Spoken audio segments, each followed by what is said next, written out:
এখানে টিভিতে একটি মেয়ে নাচতেছিল। শিয়ালের চোখ দুটো টিভিতে চলে যায়। এবার সে ঘোড়া নিয়ে টিভিতে রওনা দেয়।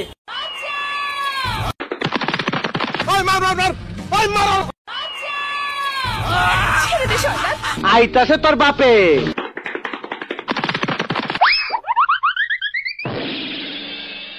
মান্দার পোলা, তুই কি আমারে ফুটপাতের মাস্তান ভাবছস? লোক আসার শব্দ শুনে শিয়ালটি সাথে সাথে বেরিয়ে পড়ে।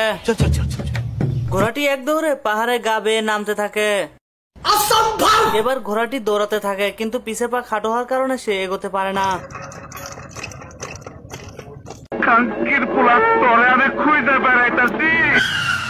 ট্রাফিক লাইট লাল থেকে সবুজ হলে সে আবার রওনা দেয়। সে এবার রাস্তার এপাশ ওপাশ দেখে যেই রওনা দেয়